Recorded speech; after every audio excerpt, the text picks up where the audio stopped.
Halo, selamat datang. Welcome di podcast Angkat Koper, obrolan singkat tentang koperasi. Senang sekali hari ini bareng sama Venabella Arin.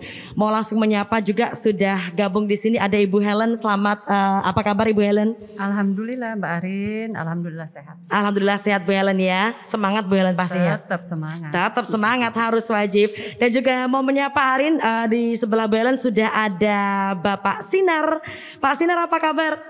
Alhamdulillah sehat Mbak. Alhamdulillah sehat ya Pak Sinar ya. Gak kalah semangat sama Bu Helen Pak Sinar. Enggak dong. Gak kalah semangat dong pastinya. Dan juga saya yakin gak kalah semangat sudah ada Ibu Pratiwi. Bu Pratiwi sehat? Alhamdulillah, puji Tuhan, sehat terus Mbak. Sehat terus, Ya. Semangat terus juga Ibu. Tetap semangat terus. Tetap semangat Ya. terus. Ini senang banget ya Bu Bapak, kita bisa ngobrol di kesempatan kali ini. Mungkin mengobati kerinduan juga nih setelah sekian lama gak ngobrol langsung gitu. Ya. Nah tapi ngomongin kemarin kan memang kita tahu ya Ibu Bapak, kondisi pandemi kemarin ini banyak banget efeknya, dampaknya di kehidupan. Saya rasa mungkin hampir semua sektor kehidupan merasakan dampak dari pandemi. Termasuk juga koperasi ini, Bapak Ibu pasti juga merasakan dampak luar biasa dari kondisi pandemi. Kita padahal tahu kalau koperasi itu kan soko guru perekonomian nasional. Begitu nggih Bu nggih Bapak nggih. Yang artinya juga ini jadi wadah buat para pelaku UMKM, buat para pelaku industri kreatif untuk bisa mengembangkan lini bisnis usahanya. Termasuk kalau kita tahu di Yogyakarta ini kan identik dengan salah satu mahakarya yang luar biasa yang kita sebut dengan batik. Bukan sekedar produk saja tapi juga ada nilai-nilai yang memang terus kita kembangkan melalui batik itu sendiri. Kemarin juga pasti merasakan dampak luar biasa ya Bu. Yang biasanya mungkin bisa ekspor dengan begitu luar biasa, permintaan banyak, kemarin juga sempat ngalamin ada momen-momen lesu karena pandemi ini. Ini saya yakin juga batik Yogyakarta sebagai kota batik ini juga tidak terlepas dari peran koperasi yang ikut terus mendampingi, mengembangkan, mengelola para pelaku usaha batik untuk bisa terus mengoptimalkan produk yang dimiliki. Kita pengen diskusi lebih lanjut nih Bapak dan juga Ibu, gimana kira-kira koperasi di Yogyakarta ini bisa mungkin kembali bangkit saat ini meskipun masih pandemi, dan juga pastinya semakin mengoptimalkan produk batik yang kita punya sebagai ikon dari Yogyakarta. Saya mungkin mau ke Bu Helen dulu ya. Bu Helen, bisa diceritain Bu mungkin seperti apa sih Bu kondisi koperasi di Yogyakarta secara umum di tengah kondisi pandemi saat ini Bu Helen? Baik Mbak Arin, jadi kalau berbicara kondisi koperasi karena adanya pandemi, pastilah semua sektor, semua lini ini akan mengalami dampak tersebut ya. Jadi ada beberapa koperasi kita yang yang terlihat sekali dampaknya, tetapi ada juga koperasi kita yang tetap eksis bertahan. Nah, jadi ini kita juga selalu melakukan pendampingan walaupun dengan keterbatasan kita ya. Jadi kita melakukan pendampingan baik melalui Zoom, dan kita juga membuka ruang untuk koperasi bisa berdiskusi, menyampaikan apa yang menjadi keluhan dan permasalahan mereka terhadap kita. Nah, untuk saat ini kalau masalah penurunan drastis, alhamdulillah tidak terlalu terlihat walaupun memang ada penurunan ya. Karena kita lihat dengan indikatornya bahwa di tahun ini walaupun ada pandemi itu di pengawasan ya, itu laporan-laporan dari koperasi yang mungkin gagal bayar atau koperasi yang bermasalah ini alhamdulillah kita sangat kecil sekali. Tetapi ada beberapa yang sudah terjadi. Nah, ini bisa kita kita lakukan mediasi, kita lakukan pendampingan terhadap koperasi tersebut. Nah, kalau berbicara tentang permasalahan yang terlalu eksternal, alhamdulillah tidak terjadi. Tetapi sekarang bagaimana kita mendorong koperasi itu tetap selalu eksis, dan bagaimana mereka selalu membuat inovasi-inovasi. Jadi kita selalu menekankan ke koperasi, bukan kita melihat bagaimana besarnya koperasi itu, tetapi bagaimana koperasi itu cepat untuk beradaptasi. Nah, jadi dilihat bahwa koperasi yang akan bertahan di masa pandemi ini adalah koperasi yang cepat, bukan koperasi yang besar begitu Mbak. Jadi bagaimana kita bertransformasi teknologi, bagaimana nanti kita beradaptasi terhadap pandemi ini. Jadi koperasi yang bisa bertahan saat ini, koperasi yang bisa beradaptasi, yang bisa berinovasi Bu Helen ya.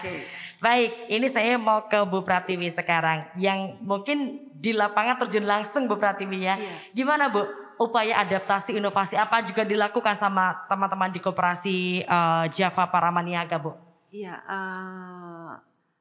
kami terutama melihat ke anggota dan mitra koperasi ya Mbak ya, karena Koperasi Java Paramaniaga khususnya anggota yang bergerak di bidang batik itu anggota dan mitranya sangat terpengaruh Mbak oleh adanya pandemi ini, karena Yogyakarta dan UKM yang bergerak di bidang batik ini untuk berbisnis pemasarannya itu kan motornya adalah pariwisata. Betul. Jadi otomatis lah kalau kunjungan di Yogyakarta ini berkurang, kemudian penjualan dari UKM, anggota koperasi maupun mitra yang biasanya berjualan di Malioboro, dititipin di Beringharjo, kemudian saling nitip di teman-teman yang ada showroom galeri itu sangat terpengaruh gitu. Kerasa banget ya Bu? Terasa banget, iya. Jadi memang kita nggak bisa memungkiri karena Yogyakarta ini kalau kita boleh bilang juga salah satu tonggak perekonomiannya dari pariwisata Bu. Akhirnya juga para pelaku UKM di batik juga ikut merasakan dampak karena pariwisata belum kembali bangkit. Tapi kan ini kalau kita lihat ya Bu, sudah mulai ada sedikit pergerakan walaupun mungkin memang masih kita yang membatasi ya Bu. Belum benar-benar total wisatawan bisa langsung masuk ke Jogja. Ini sudah mulai ada geliat lagi belum Bu Pratiwi? Ya, sudah sangat terasa ya kalau di Jogja sudah ada geliat. Tetapi sebenarnya kalau secara nasional teman-teman kan juga kita fight kan, tidak hanya aduh di Jogja masih sepi nih kita nggak bisa berbuat apa-apa, kan tidak begitu gitu kan. Jadi Koperasi JPN itu kami fokus melakukan kerjasama dengan banyak pihak, dengan koperasi yang lain, dengan perusahaan-perusahaan, tidak hanya di Yogyakarta saja. Kita membangun link juga dengan pemerintah gitu. Tujuannya selain untuk pemasaran juga ancang-ancang juga untuk bangkit Mbak, bagi teman-teman. Awal-awal kita bagaimana supaya teman-teman itu tetap ada kerjaan. Pada waktu itu kan yang laku membuat masker gitu kan. Nah, tapi kemudian ada periode di mana masker sudah lalu turun gitu kan. Lalu apalagi nih, lalu membuat baju-baju buat di rumah gitu kan, seperti itu. Lalu sekarang kita ancang-ancang untuk bangkit ya. Harapannya kan di tahun depan pandemi mungkin kalau tidak ada sama sekali kok kayaknya tidak ya. Ya kita harapannya tahu kan ya, Bu, ya. Betul. Tapi kita tetap harus fight. Rencana apa nih gitu kan. Jadi Koperasi JPN kami menjalin kerjasama dengan pabrik-pabrik yang membuat bahan baku gitu. Karena teman-teman sekarang ini modalnya itu udah 2 tahun ya, hampir 2 tahun kan bisa dibilang celengan itu kan udah sedikit-sedikit terkikis gitu ya Bung ya. Terkikis. Nah kalau mereka belanja kulaan ya Mbak ya, dari pabrik udah nggak sanggup karena kan ada minimalnya supaya harganya bisa bagus gitu kan. Nah kalau beli di agen harganya sudah tinggi, nanti produk kita tidak bersaing gitu kan. Karena persaingan produk batik itu tidak hanya dari Yogyakarta antar sesama UKM, tetapi juga dari Pekalongan, dari Cirebon, dari Solo. Kalau kita lihat di Malioboro, di Yogyakarta itu mungkin produk batik yang benar-benar made in UKM Yogyakarta 30% mungkin ya. Dari sisi harga kita kalah bersaing begitu kan dengan Pekalongan dan Solo gitu. Bagaimana kita menyiasati itu supaya besok benar-benar bisa bangkit begitu. Karena momen bangkit itu kalau sekarang harus ditangkap bersama-sama ya, harus kolaborasi gitu kan. Nah, koperasi mengisi itu dengan kita bekerja sama, membelinya bareng-bareng Mbak, gitu kainnya gitu kan. Kamu butuh berapa? Kamu butuh berapa? Biar lebih murah ya Bu ya. Betul, seperti itu. Salah satunya itu. Jadi mungkin tadi kalau saya bisa tambahin ada tadi Bu Helen menyampaikan koperasi yang bisa bertahan itu yang bisa adaptasi, inovasi, tambah lagi ya Bu, kolaborasi sama sinergi. Nah, Sudah dapat 4 rumusnya nih Bu ya. Iya. Oke, saya mau ke Pak Sinar dulu nih. Kira-kira bagaimana Pak Sinar melihat kondisi saat ini yang masih kita jumpai? Dalam artinya tadi Bu Helen menceritakan secara umum kondisi koperasi di Yogyakarta. Tadi juga beberapa TV sempat cerita. Ternyata juga teman-teman di lapangan ini fight-nya luar biasa loh Pak buat bisa bertahan. Bagaimana Pak Sinar melihat ini Pak? Ya, terima kasih Mbak. Jadi saya kira sangat betul yang disampaikan oleh Mbak Helen dan juga Mbak Tiwi. Jadi memang situasi pandemi COVID ini memang berdampak sangat luar biasa terhadap para pelaku ekonomi kita. Di dalamnya tentu termasuk adalah koperasi. Ya. Meskipun tadi disampaikan dari Bu Helen, mungkin secara data ya kalau dari dinas ya, memang tidak terlalu signifikan mungkin koperasi ini terdampak dari pandemi COVID. Tetapi tentunya bagaimanapun saya yakin koperasi-koperasi kita tetap mengalami problem ya, mereka semua merasakan ada problem dalam masa pandemi ini. Yang tentunya saya kira dengan problem ini kami dari DPRD sangat berperan aktif untuk selalu mendorong, menyemangati dan mensupport dinas dan juga para pelaku koperasi-koperasi kita agar supaya bagaimana tadi disampaikan ya tidak henti-hentinya harus berinovasi, harus lebih kreatif. Bagaimana kemudian melihat situasi saat ini. Mana-mana peluang yang kira-kira kemudian bisa dibidik untuk dalam rangka koperasi-koperasi ini bisa bangkit kembali. Yeah. Nah, saya kira ini perlu sebuah kecerdasan dan juga mengolah mindset dan pola pikir bagi para pengurus dan anggota koperasi kita agar supaya kemudian ya harapannya pandemi ini segera berakhir kan begitu, tetapi kalau toh kemudian situasi juga masih sedikit mengalami kendala-kendala di lapangan ya paling tidak kemudian koperasi-koperasi yang ada di daerah istimewa Yogyakarta ini siap dengan segala kondisi yang akan dihadapi di lapangan.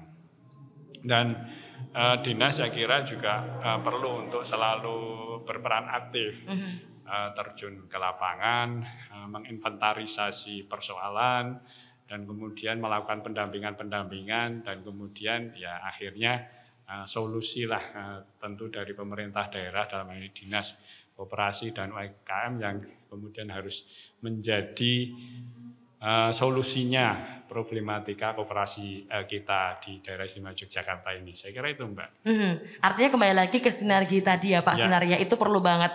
Gak cuma pelaku UMKM saja, gak cuma dari pemerintah saja, gak cuma dari dinas saja, tapi semua pihak bisa ambil peran di sini Pak untuk bersinergi. Tapi ngomong-ngomong soal sinergi tadi Bapak Ibu, saya yakin juga dari dinas pasti terus mengupayakan yang terbaik untuk bisa mendorong kembali geliat para pelaku UKM terutama di sektor batik ini. Nah, saya sempat dengar kemarin Bu Helen kalau di Dinkop ini ada salah satu program unggulan namanya Sibakul ya Bu Helen ya. Ini boleh diceritain nggak Bu Helen? Sibakul ini apa sih Bu Helen? Oke, makasih Mbak Arin. Jadi Bu Tiwi ini Koperasi Java Pramaniaga adalah salah satu yang sudah merasakan manfaat dari Sibakul ya Bu ya. Jadi Sibakul ini adalah sistem pembinaan ya terhadap koperasi UKM yang berdaya saing yang berciri khas Jogja. Nah, yang menarik di Sibakul ini, jadi kita mengharapkan dari koperasi dan UKM ini care terhadap diri mereka sendiri. Jadi bukan kita selaku dinas yang mendata mereka, tetapi kita hanya melakukan sosialisasi kepada koperasi, melakukan sosialisasi juga kepada UKM untuk mereka ayo bersama-sama kita masuk ke dalam Sibakul. Nah, tadi yang disampaikan Pak Sinar sangat setuju sekali. Apa yang kita lakukan ini kita berbicara berdasarkan data. Nah, inilah yang sangat membantu sekali kami melihat apa sih yang menjadi kebutuhan dari koperasi-koperasi ini. Nah, di saat saat koperasi ini masuk ke dalam sistem Sibakul ini, jadi kita sudah bisa melihat bagaimana sih perkembangan kelembagaan mereka sekarang, bagaimana usaha mereka, bagaimana keuangan dari koperasi tersebut. Nah, di dalam sistem Sibakul itu juga nanti akan terbuat, kalau koperasi sudah masuk, input di dalamnya itu akan terbangunlah jaring-jaring yang sering kami sebut jaring laba-laba, Mbak. Jadi di jaring laba-laba itu terlihat seandainya koperasi itu menyampaikan apa yang sudah mereka laksanakan sekarang, ini akan terlihat di mana sisi kelemahan mereka. Nah, ini juga kita di dinas ada program pendidikan dan pemberdayaan sumber daya manusia. Nah, ini setelah adanya Sibakul ini akan 2 tahun terakhir ini kita sudah berpatokan di Sibakul tersebut. Jadi apa yang menjadi keinginan dari koperasi itu, apa yang menjadi kendalanya itu sudah kita bisa petahkan. Nah, jadi di saat kita melakukan pendidikan, di saat kita melakukan diklat-diklat untuk koperasi ini, jadi kita memang benar-benar tepat sasaran, benar-benar kita melihat apa sih yang dibutuhkan koperasi saat ini. Nah, ini akan kita kelompokkan koperasi yang baru berdiri, koperasi yang pasif, dengan koperasi yang sudah eksis, koperasi menengah ke atas, ini akan kita bedakan untuk kita melakukan pembinaan dan pendampingannya. Jadi di saat koperasi udah bisa eksis, udah bisa berdiri sendiri, settle gitu ya, Bu ya. Udah settle. Jadi ini koperasi kita arahkan ke arah koperasi modern. Tetapi di saat ini kita melihat ternyata di koperasi ini ada kelemahannya di sisi usahanya seumpama. Artinya ini dalam pendidikan nanti atau diklat nanti akan kita memberikan informasi pencerahan bagaimana sih bisnis plan-nya supaya nanti bisnis kita ini memang tepat sasaran, bagaimana kita mengatur keuangan. Nah, ini yang sudah dilakukan di aplikasi Sibakul. Kalau kita berbicara manfaat, tentu tadi sudah saya sampaikan, Bu Tiwi sudah sangat berpengaruh sekali ya. Tadi yang disampaikan anggota sangat terdampak saat pandemi ini. Nah, salah satunya adalah kita sudah memberikan pre-ongkir ya, Bu Tiwi ya. Ini yang luar biasa, yang menurut saya apresiasi yang luar biasa, yang bisa memberikan dampak yang signifikan terhadap UKM maupun koperasi. Jadi mereka bisa menggunakan fasilitas ini.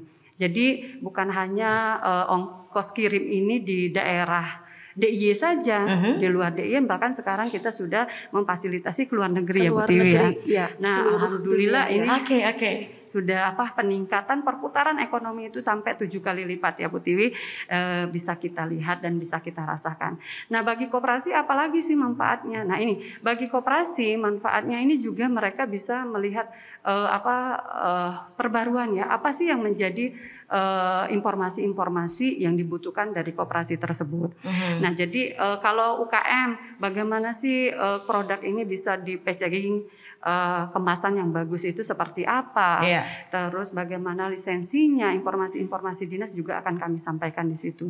Dan juga di Sibakul ini juga untuk koperasi kita juga menyiapkan ruang bagi pengaduan bagi koperasi, karena kita sangat yakin ya kalau misalnya koperasi akan datang langsung seumpama anggota ada ganjelan atau ada hal-hal yang tidak ini mereka untuk datang ke koperasi itu mungkin perlu waktu dan mungkin saya nggak ada yang kenal di koperasi. Layanan curhat gitu ya, Bu ya. Jadi layanan curhat itu kita buka, Mbak Arin.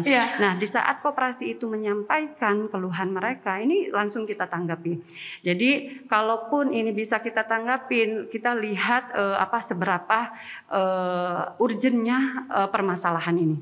Kalau misalnya kita bisa sampaikan secara tulisan, ini akan kita solusinya akan kita sampaikan. Tetapi kalau permasalahannya sudah sangat agak berat, ini kita langsung recheck tadi yang disampaikan Pak Sinar, bahwa kita selalu turun ke lapangan untuk melihat kebenaran apa yang menjadi permasalahan tersebut.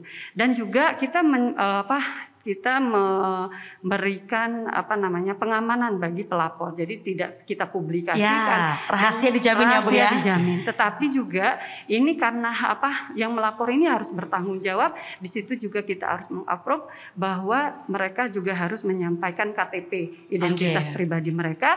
Jadi apa yang disampaikan itu juga harus ada pertanggungjawaban. Nggak sembarang adu ya Bu. Tidak sembarang adu. Nah, yang selanjutnya juga ini yang meringankan juga bagi koperasi bahwa selama ini kan kewajiban koperasi itu menyampaikan laporan 3 bulan kepada kita itu harus kontinu Mbak Arin. Yeah. Nah selama ini koperasi menyampaikan laporannya secara tertulis ya, yang disampaikan langsung kepada kita.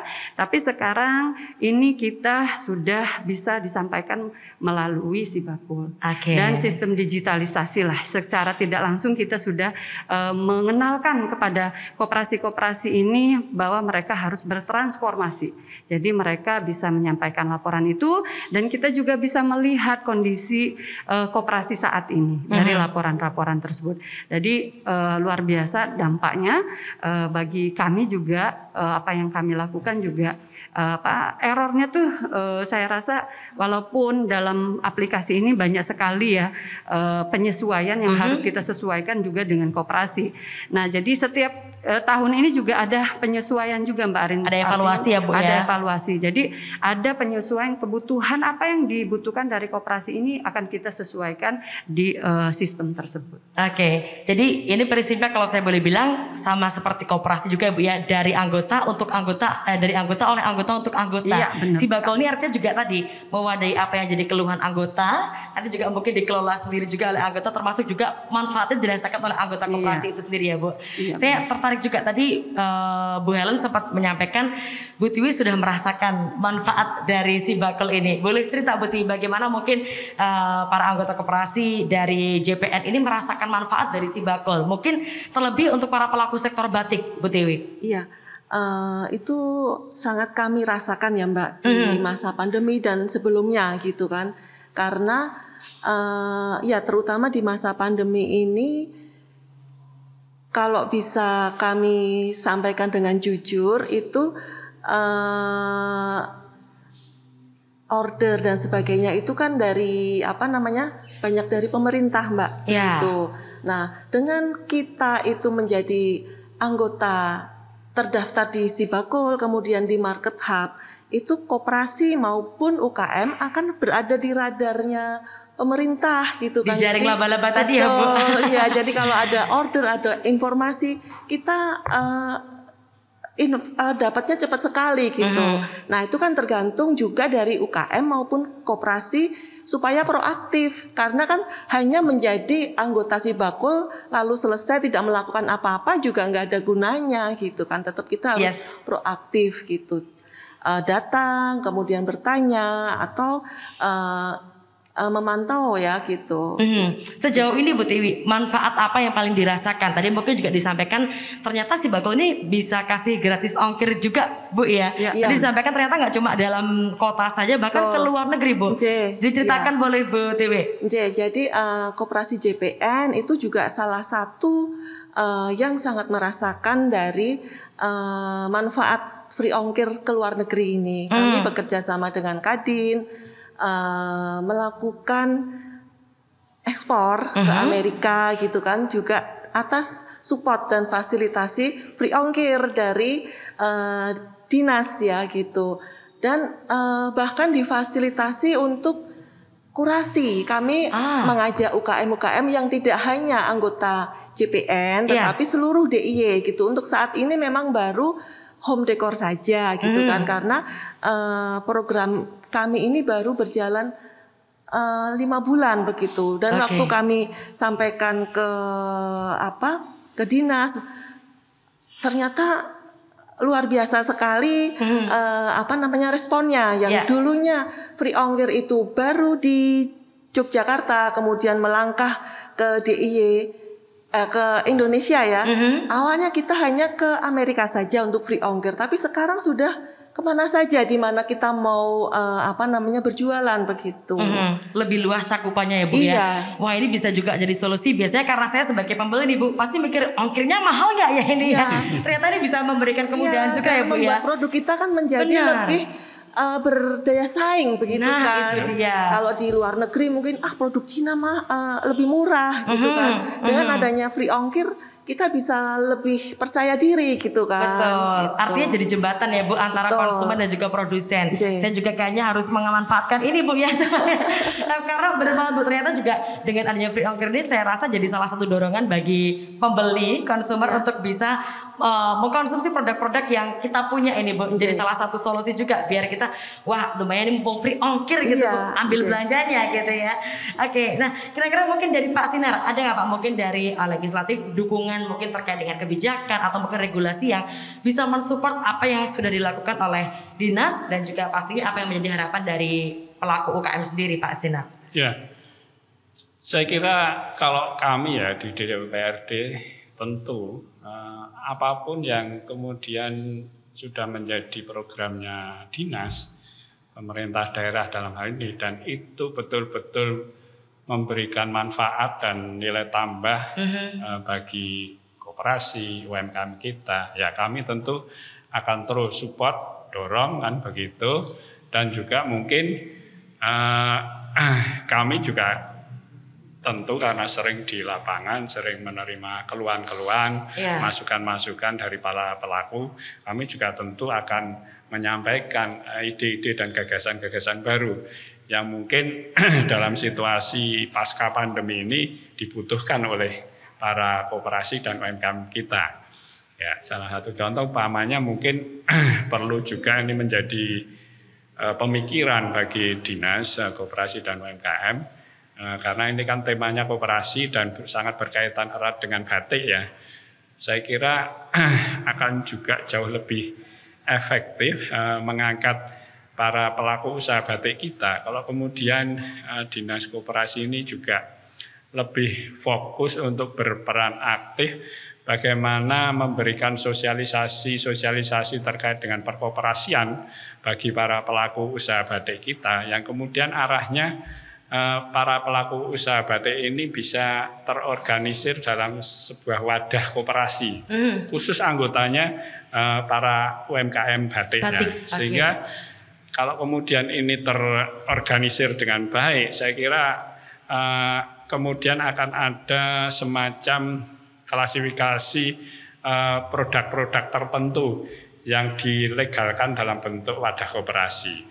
Sehingga harapannya kalau kemudian diwadahi dalam bentuk koperasi, dinas juga akan lebih mudah dalam dalam menyapa, dalam kemudian melakukan evaluasi di lapangan, kemudian juga dalam rangka menyerap aspirasi apa-apa saja yang kemudian mungkin itu menjadi sebuah harapan atau sebuah program kegiatan yang sebetulnya itu menjadi kebutuhannya para pelaku usaha batik kita yang tergabung dalam koperasi itu. Sehingga saya kira karena batik ini menjadi produk andalan di Jogja ya. Meskipun tadi Mbak Tiwi menyampaikan memang betul harga di Jogja jauh lebih tinggi dibandingkan di Solo, di Pekalongan. Tapi perlu diketahui juga bahwa pasar batik itu justru ada di Jogja. Jadi teman-teman yang ada di Solo, di Pekalongan itu justru pasarnya ke Jogja. Bukan di Solo, bukan. Mereka produksi tetapi pasarnya tidak di Solo atau di Pekalongan. Tapi justru di Jogja. Oleh karena itu di Jogja ini segala macam asal batik itu ada. Dari Pekalongan, Cirebon, Solo, kemudian ada Madura, dan lain sebagainya ya. Karena memang sini market potensialnya itu justru di Jogja. Nah ini saya kira keuntungan bagi kita para UMKM khususnya pengusaha batik untuk bagaimana kemudian pasar ini bisa kita pertahankan, kita tumbuh kembangkan, ya kita harus kemudian ya tunjukkan bahwa Jogja memang tempatnya punya potensi batik, punya ini potensi ya, Pak? Dan tempatnya orang untuk berbelanja batik. Nah itu saya tadi. kira. Jadi cari batik datang ke Jogja gitu ya Pak ya.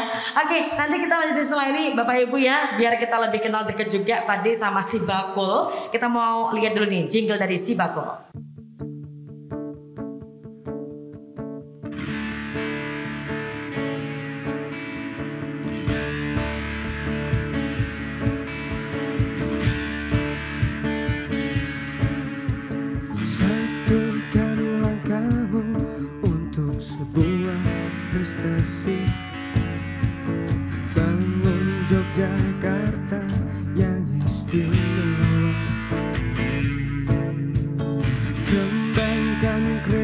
Inovasi dan inovasi baru, raih asa untuk UKM maju. Yo ayo, ayo, ayo, pasti kita bisa. Kuatkan tekad dan tak kenal putus asa. Yo ayo, ayo, ayo, pasti kita mampu maju bersama sejahtera rakyatnya.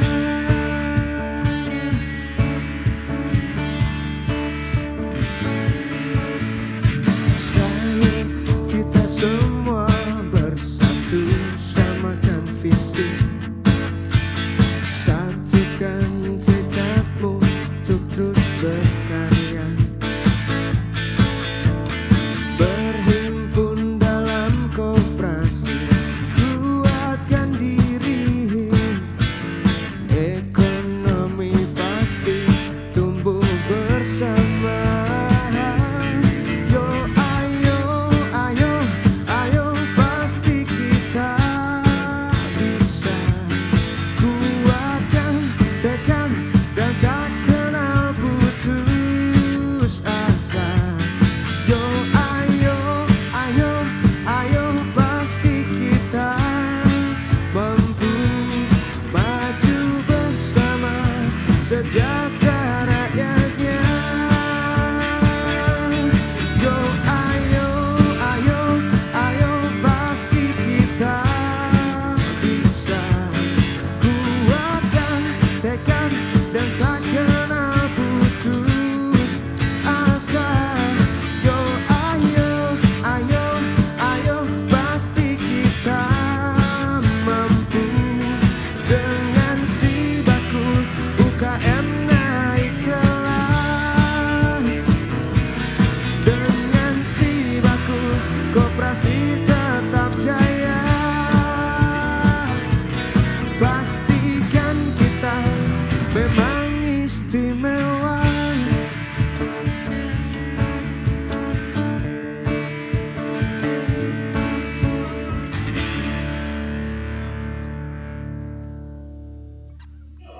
Oke, lanjut lagi nih, saya mau ke Bu Helen lagi. Bu, tadi disampaikan juga mungkin bagaimana ya tadi para pelaku UKM kemudian juga anggota koperasi ini terus melakukan inovasi biar bisa survive bertahan di era adaptasi kebiasaan baru ini. Kemudian Bu Helen, kita juga pengen tahu apa sih Bu upaya-upaya yang sudah dilakukan dari dinas ini untuk bisa menyikapi kondisi mendukung pelaku koperasi yang bergerak di sektor real yang mungkin sekarang ini belum sepenuhnya melakukan inovasi-inovasi produk, Bu Helen. Oke, Mbak Arin, jadi kita sekarang sedang membangun pasar komunitas kita namain ya. Jadi program pasar komunitas ini termasuk koperasi JPN juga ada di dalamnya. Jadi kita karena ada dampak pandemi ini kita membaca ya situasi yang terjadi di lapangan. Tadi yang disampaikan Pak Sinar bahwa dari hulu hilir ini memang sangat terdampak sekali. Jadi di pasar komunitas ini kita ada berkat bantuan juga dari anggota dewan, ini kita memberikan bantuan hibah kepada koperasi tapi dalam bentuk barang, Mbak. Jadi dalam bentuk bahan baku yang kita berikan ini masuk ke anggaran keistimewaan, Pak. Nah, jadi kita memberikan bahan baku ini kepada koperasi yang nanti dari koperasi ini akan diolah oleh anggota koperasi. Nah, bahan bakunya ini dari mana? Bukan hanya bahan baku pangan saja. Kalau dari pangan kita melihat kan kemarin beberapa tani ya, KWT dan kelompok tani ini sangat menjerit dengan overproduksi dengan harga yang sangat tidak wajar di pasaran. Nah, ini juga kita melihat ini dan produk tersebut seperti bawang merah, ada juga lele dari perikanan, ikan nila. Nah, ini yang kita beli di KWT atau Poktan nanti akan kita serahkan ke koperasi. Nah, koperasi ini nanti akan menerima hibah ini juga akan menyerahkan ke UKM anggotanya yang UKM ya. Anggotanya yang UKM nanti akan diolah produk bahan baku ini. Nah, di sini juga kami memberikan pembelajaran bagi koperasi yang anggotanya mengelola produk tersebut, termasuk juga dengan non pangan seperti batik. Ini kita memberikan produk batik, bahan baku batik kepada koperasi, dan koperasi akan memberikan ke anggotanya, nanti akan diolah. Tetapi ini kita mempertemukan, memitrakan koperasi ini kepada UKM mandiri. Jadi UKM mandiri ini adalah UKM binaan Dinas Koperasi dan UKM DIY yang memang sudah produk-produk mereka ini sudah melalui proses kurasi ya Bu ya. Proses dari lisensinya juga mereka sudah sangat lengkap sekali, mulai dari kemasannya juga sudah sangat layak sekali. Nah, jadi bahan baku ini nanti akan diolah oleh anggota koperasi, dan anggota koperasi ini juga akan belajar secara langsung, Mbak. Jadi kita bukan hanya memberikan diklat pendidikan pelatihan secara teori saja, tetapi dengan adanya kegiatan ini, pasar komunitas ini, kita mempertemukan mereka. Nah, jadi di sini nanti anggota koperasi yang mengelola produk-produk bahan baku ini selama ini masih sangat-sangat standar. Nah, ini akan melihat, karena kita pertemukan dengan UKM mandiri ini tadi, mereka akan melihat, oh ternyata pengelolaannya akan seperti ini supaya bisa diterima di pasar. Dan juga oh ternyata batik ini kita harus melihat pangsa pasar atau apa yang dibutuhkan oleh pasar saat ini. Nah, ini yang kita temukan. Jadi ada simbiosis mutualisme di sana, Mbak. Nah, harapan kita dengan adanya pertemuan antara UKM dan anggota koperasi yang mengelola produk ini nanti bukan hanya keuntungan bagi koperasi saja, tetapi keuntungan itu juga bagi UKM mandirinya, karena UKM mandirinya juga masih banyak ya Bu pengelola batik yang belum termasuk di dalam anggota koperasi, betul ya. Nah, ini harapan kita juga secara tidak langsung kita mengharapkan dengan melihat seperti ini, karena kita temukan tadi, mereka pasti akan melihat, oh ternyata kalau kita masuk ke dalam koperasi keuntungannya seperti ini toh. Banyak sekali manfaat yang akan kita terima. Nah, inilah yang kami harapkan nanti dari pasar komunitas ini akan bertemu antara akan memberikan keuntungan satu sama lain. Terlepas dari itu, memang kita akan sangat memikirkan dari hulu ke hilirnya, dari bagaimana kelompok tani atau bagaimana UKM pengrajin batik ini menyediakan bahan-bahan baku itu sampai bahan baku itu nanti akan diproses oleh anggota koperasi, dan nanti setelah menjadi bahan olahan, produk olahan ini akan dipasarkan juga oleh koperasi tersebut, Mbak Arin. Nah, ini sudah kita kemas, dan insya Allah dalam beberapa minggu ini kita akan melaksanakannya ya Bu Tiwi. Tetapi proses-proses pendekatan itu juga sudah kita persiapkan sejauh mungkin, dan juga di minggu kemarin tepatnya tanggal 28, 29, 30 ya, baru kemarin ini kita juga melakukan kumpul koperasi istimewa, Mbak. Nah, jadi upaya kita juga memberikan ruang kepada koperasi ini untuk pameran, Mbak. Jadi melihatkan atau memamerkan produk-produk mereka. Di sini juga kita bisa melihat bagaimana penerimaan masyarakat terhadap produk-produk mereka tersebut. Nah, ini yang sudah kita lakukan, dan juga terakhir kita melakukan business pitching ya, betul ya. Nah, business pitching ini yang sangat menarik menurut saya.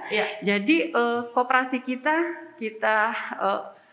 minta untuk mempresentasikan, mendemokan atau mempromosikan produk-produk mereka itu kepada mitra. Jadi kita juga menghadirkan mitra-mitra itu dari toko-toko besar di DIY, swalayan-swalayan yang ada di DIY ini kita hadirkan di sana, Mbak. Jadi koperasi kita juga mempertemukan tadi ya Bu ya. Ada produk yang bisa dilihat secara langsung, displaynya ya Bu Tiwi Iya. ya, displaynya itu bisa langsung dilihat oleh calon mitra kita. Nah di sini ada interaksi Iya. antara calon mitra dengan koperasi tadi. Nah. Dan kita juga banyak masukan kemarin ya Bu Tiwi ya. Kalau ada beberapa yang agak diprotes sedikit, oh ternyata isinya sedikit tetapi kok harganya mahal. Oh ternyata kita dari kemasan yang terlalu mahal begitu packagingnya. ya Bu. Ada juga pas melihat mitra kita pas melihat oh ternyata ini sudah layak untuk masuk ke dalam swalayan atau toko-toko yang ada di mereka. Nah ini saya mendapat pesan singkat dan telepon dari koperasi kita, ada beberapa yang sudah melakukan kesepakatan. Iya. Bu Tiwi ya, alhamdulillah. Responnya sangat baik Mbak. Sangat Jadi luar kemarin biasa, ada ya. salah satu yang memberikan semacam clue ya supaya bisa menjual, anggota koperasi bisa menjual di toko tersebut apa gitu Oke, kan, iya. syarat-syaratnya gitu, kondisinya Benar. seperti apa. Jadi yang kemarin tuh bagus sekali Mbak, acaranya gitu Iya, loh. iya. Jadi membantu sekali Benar, bagi Bu Tiwi.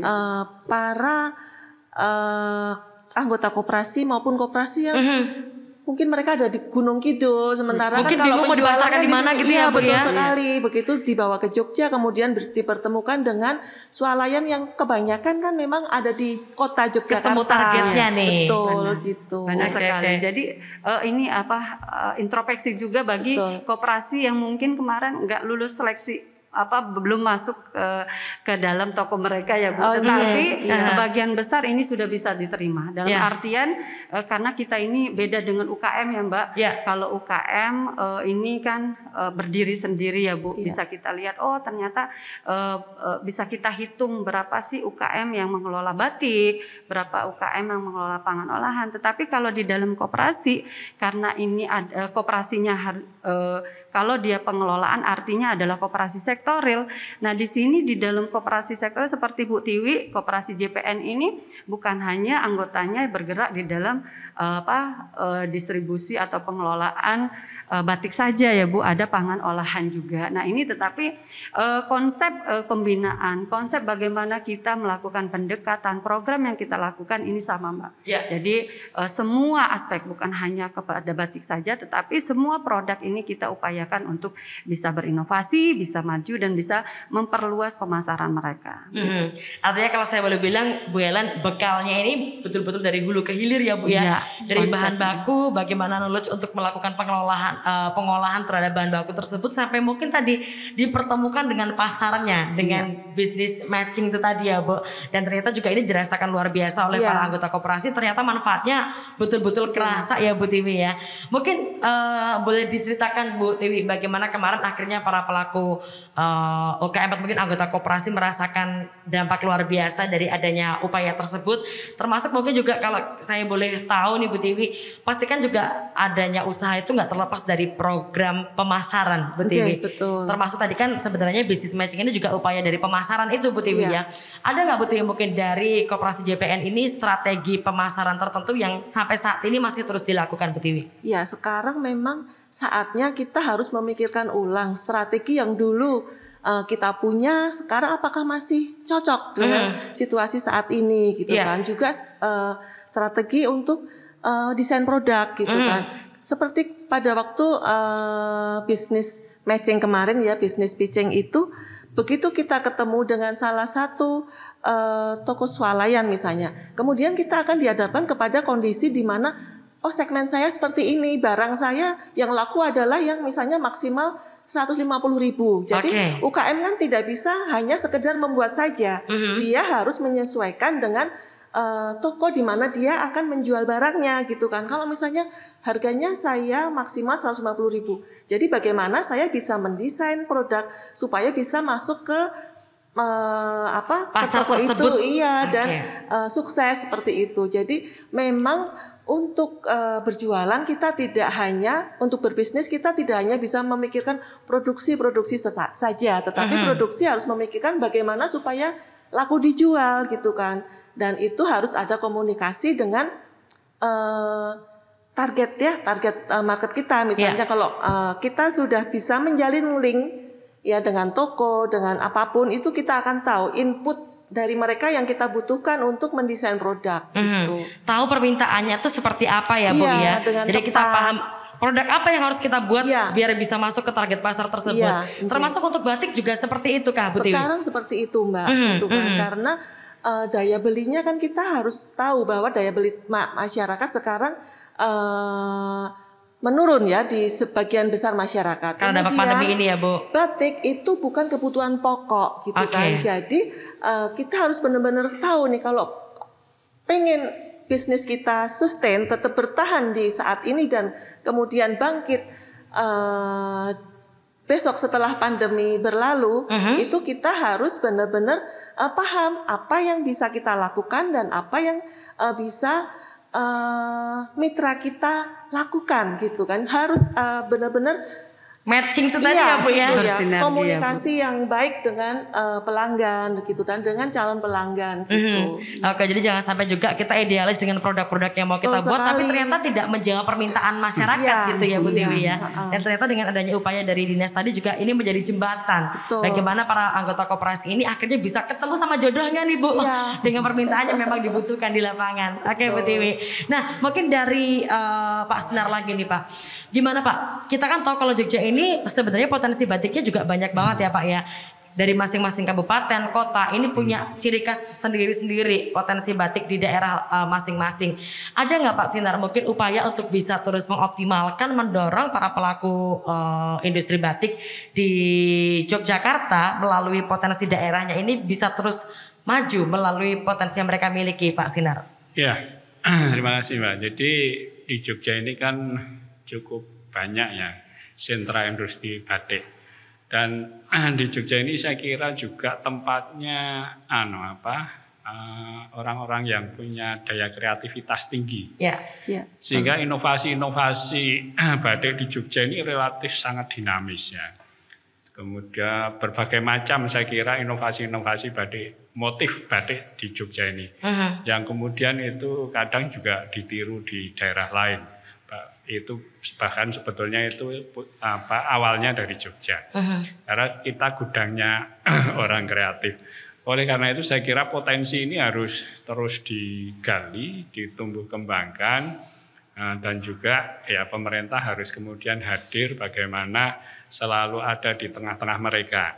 Bagaimana mensupport mereka. Mereka punya kekuatan, cuma kadang juga punya kelemahan, punya kekurangan, punya keterbatasan yang itu kadang keterbatasan kekurangan itu wilayahnya pemerintah. Nah, ini saya kira bersinergi, berkolaborasi antara para pelaku usaha dengan pemerintah ini harus terus juga ditumbuh kembangkan, diintensifkan sehingga harapannya ya batik di Jogja ini betul-betul akan terus tumbuh berkembang dan juga siap untuk menghadapi persaingan di pasar bebas. Kemudian tadi saya punya ide tadi ya kelompok-kelompok pengrajin batik ini dikoperasikan karena tadi Bu Helen saya kira menyampaikan. Jadi kalau sifat bentuknya itu hanya kelompok-kelompok ini memang punya banyak keterbatasan. Iya, benar Pak. Dia punya banyak keterbatasan untuk bisa meraih program-programnya pemerintah. Ya. Sementara kalau koperasi, saya kira tadi Bu Ellen juga sudah menyinggung, ini bantuan yang bentuknya hibah ini dari pemerintah, baik pemerintah pusat dan daerah ini cukup banyak. Ya, ada bantuan tadi peralatan, bantuan bahan baku. Bahkan kemudian bantuan permodalan, modal bergulir lewat koperasi tadi.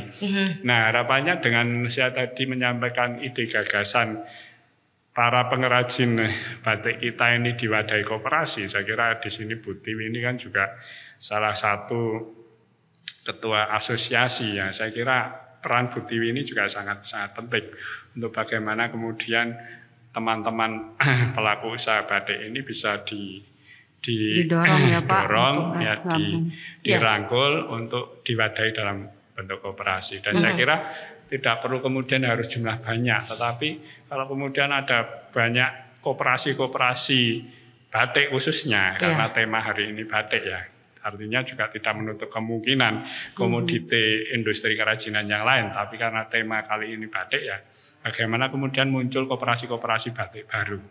Yang harapannya kemudian kesulitan para pelaku industri batik kita ini akan bisa terjawab melalui wadah koperasi itu. Kadang kesulitan bahan, kadang bahan ini kan juga fluktuatif ya, apalagi kalau bahan materialnya ini sutra, karena sutra ini masih impor, sehingga harga ini juga sangat fluktuatif, sangat mahal. Yang kadang itu tidak terjangkau ya, sampai satu bahan kemeja itu bisa 300 sampai 400 ribu itu baru bahan bakunya saja. Nah, ini kan juga bagian dari mensiasati. Kalau mungkin UMKM harus produksi sendiri, kadang mengikuti fluktuasi harga bahan ini juga kadang mengalami kendala, kesulitan kemampuan secara finansial. Nah, kalau kemudian diwadahi koperasi, harapannya koperasi ini dapat diberikan bantuan hibah oleh pemerintah, sehingga mereka yang masuk dalam anggota ini akan juga mendapatkan solusi terkait dengan kesulitan-kesulitan tadi. Saya kira itu, Mbak.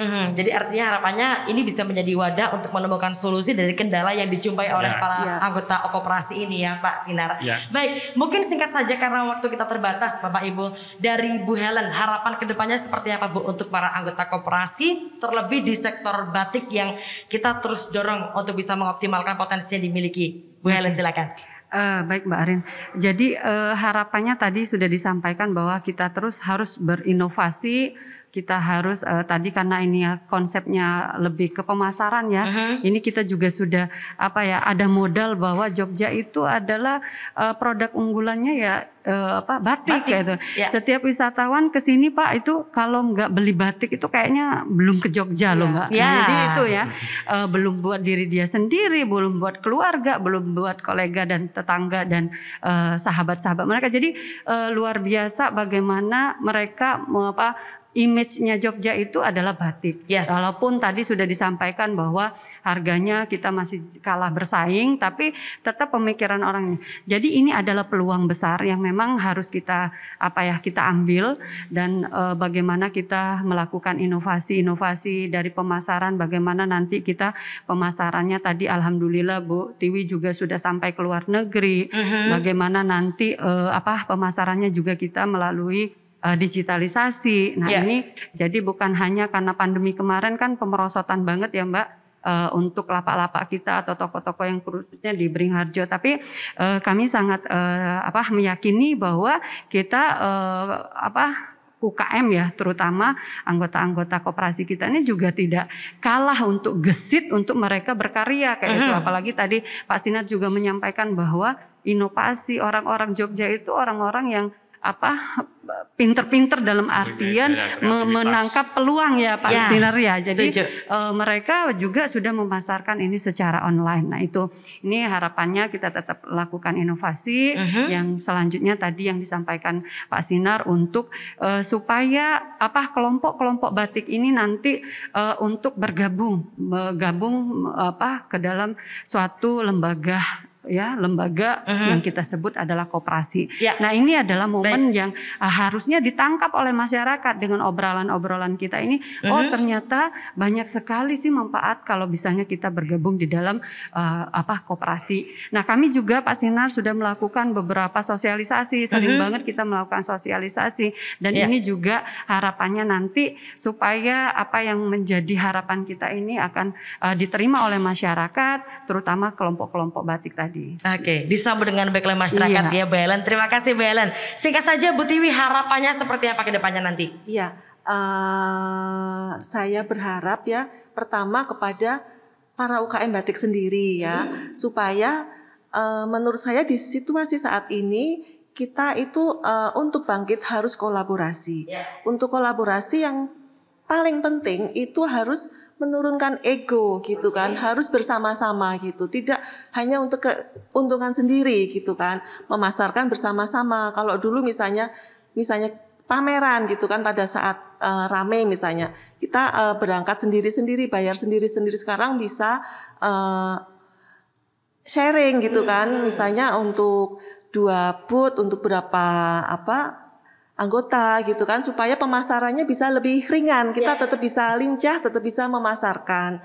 Terus kemudian untuk digital, untuk pemasaran digital melalui media sosial itu kalau bisa teman-teman ya memang harus benar-benar kalau memang sudah menuju ke sana harus diseriusi gitu, tidak sekedar hanya punya Instagram, tidak sekedar hanya menggunakan Facebook, tapi benar-benar membentuk suatu divisi khusus gitu kan. Kalau misalnya tidak bisa sendiri, bisa seperti yang tadi disampaikan melalui koperasi gitu kan, supaya apa? Supaya sumber dayanya itu tidak kita adakan sendiri kan, jadi kan bisa sharing gitu, betul, penjualannya bisa bareng-bareng dengan anggota yang lain gitu. Ya. Terima kasih Bu Tiwi. Artinya sinergi jadi kunci buat kita bisa tetap survive dengan kondisi pandemi saat ini. Singkat saja Pak Sinar, boleh berikan semangat dukungan untuk para pelaku UKM batik di Yogyakarta. Oke, Mbak. Singkat saja, saya kira sesuai dengan tema kita hari ini, saya bersama dengan Mbak Helen dan Mbak Tiwi, saya kira mengajak kepada masyarakat pelaku usaha khususnya di bidang industri kerajinan batik, marilah kita bareng-bareng untuk saatnya berkooperasi. Karena dengan berkooperasi inilah saya kira kendala kita semua secara pribadi-pribadi ini akan dapat mendapatkan solusi dari programnya pemerintah, karena program pemerintah cukup banyak ya yang bisa raih. Sehingga harapannya melalui wadah koperasi para pengusaha batik kita akan semakin banyak terbantu berkaitan dengan kesulitan-kesulitan kita selama ini. Dan saya juga mengajak kepada para pelaku usaha kita, ya kita tetap semangat, tetap optimis, dan insya Allah kita song-song masa depan yang lebih baik. Dengan pandemi akan semakin surut di daerah istimewa Yogyakarta ini. Oke, amin. Baik, terima kasih Pak Sinar, matur nuwun. Bu Helen terima kasih, Bu Tiwi terima kasih ya. Kita dukung selalu pastinya para pelaku UKM batik dan juga semoga semakin banyak yang terdorong untuk menjadikan koperasi sebagai wadah untuk menemukan solusi di tengah kondisi pandemi saat ini. Semangat terus dan saya Vanna Bella Arin, sampai jumpa di podcast Angkat Koper berikutnya.